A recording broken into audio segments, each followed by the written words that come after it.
TimTheTatman recently played Deadlock, which has brought a lot of new eyes to the game, as well as bringing back some players that have played before. So that being said, I think now would be as good of time as ever to analyze his gameplay as a new player to show the good and the bad, and how you can improve as a new Deadlock player.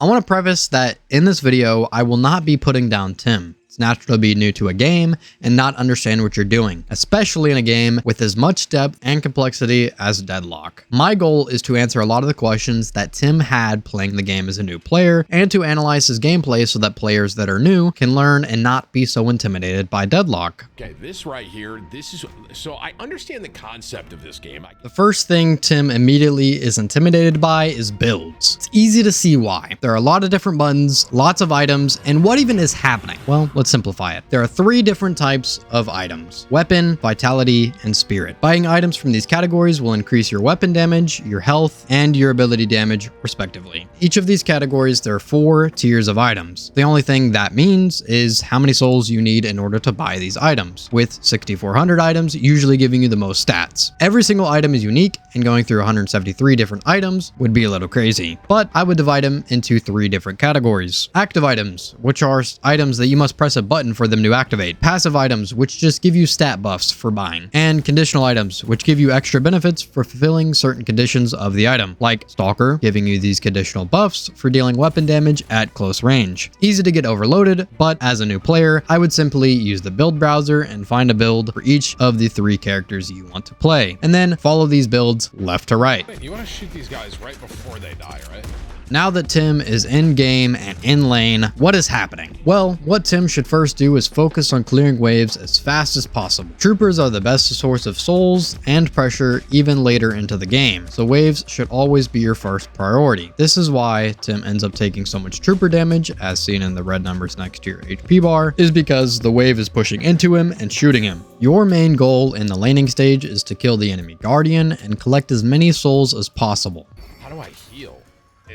Is this the only way to heal? In the waves, the healer trooper is the most important, which is the one with the banner. Killing the healing trooper grants you a heal, which is one of the best forms of sustain early into the game. Other sources include items such as the extra regen item you bought, and abilities like the McGinnis Medicinal Spectre ability. Any source of healing that is not your native HP regen will appear green next to your HP bar. Also, it's important to shoot these souls that fly into the air when killing troopers, because this is how you confirm and deny souls, which is where half of the soul value lies, is in that orb, so don't ignore them. Let's back up though.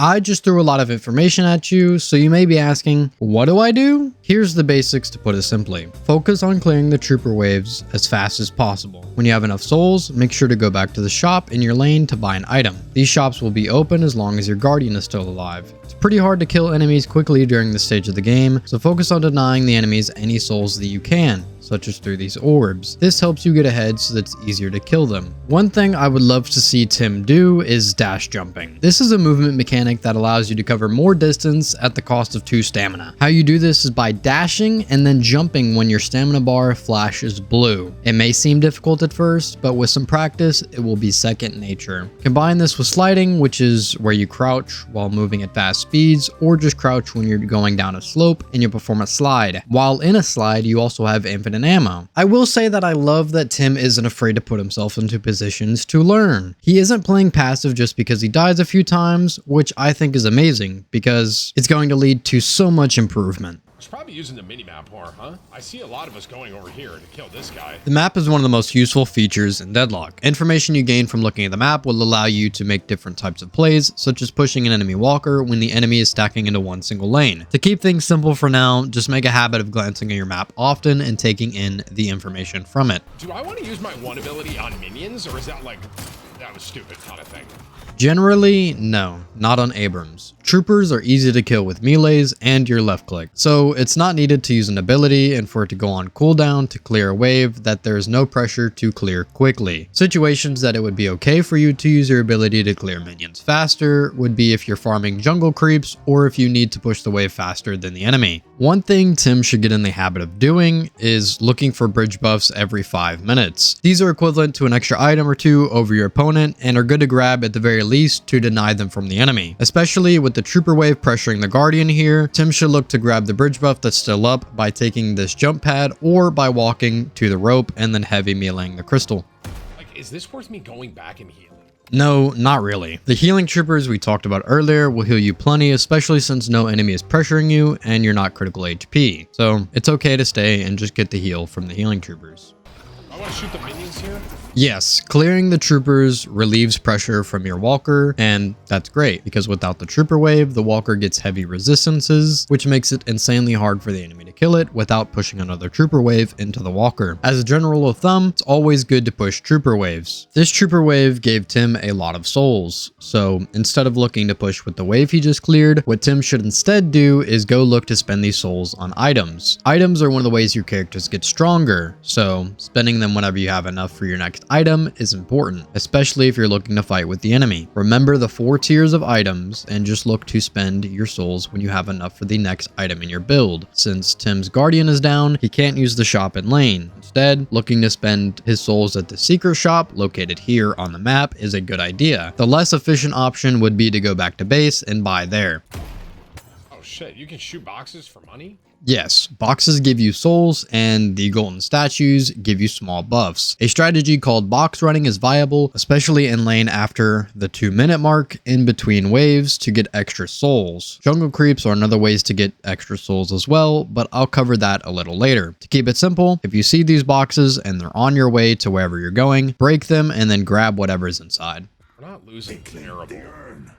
Here we see the enemy complete the urn. The urn is another objective in Deadlock that spawns at the 10-minute mark. It's important to pay attention to this because the urn gives your team a lot of souls for running and completing it. If you are more than 10% behind the enemy in souls, it is especially important to run it since it will be closer to your side of the map and it will give you bonus souls for completing it. This is one of the many comeback mechanics in Deadlock, so even if you're behind, the game isn't over.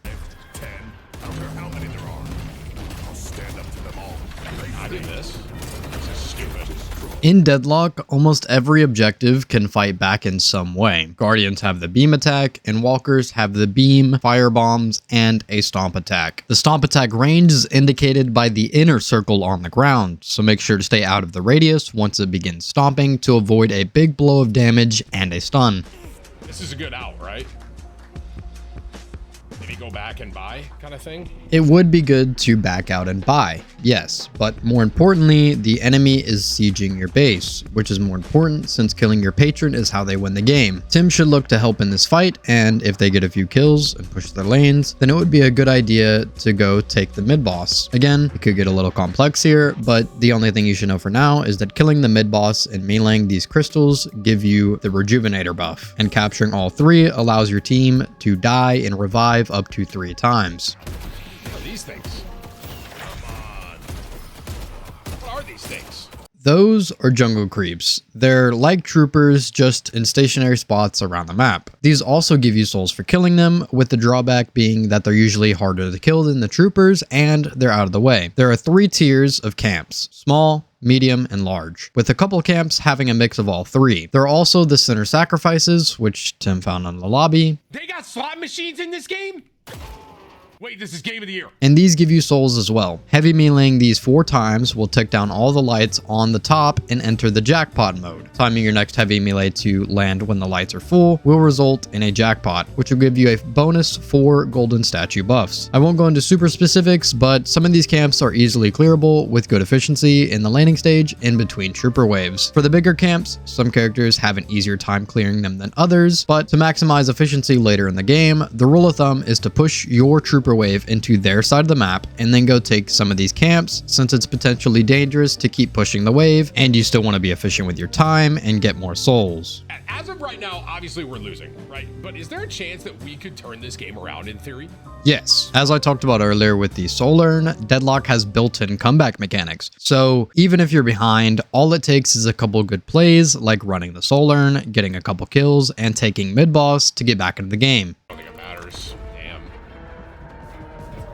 Overall, Tim's first game was definitely a new experience. So many new concepts were thrown at him, and he himself admittedly doesn't play MOBAs, so it will take some extra time for him to understand the MOBA aspect of Deadlock. I made this video to help new players, like Tim, improve at Deadlock, since I used to be in the same boat when my friends first introduced me to the game, and now I'm the highest rank in the game. It's not impossible to improve, it just takes some time to learn. If you're thinking about getting into Deadlock, I highly recommend it. Just don't expect to master it straight away. Anyways, thanks for watching.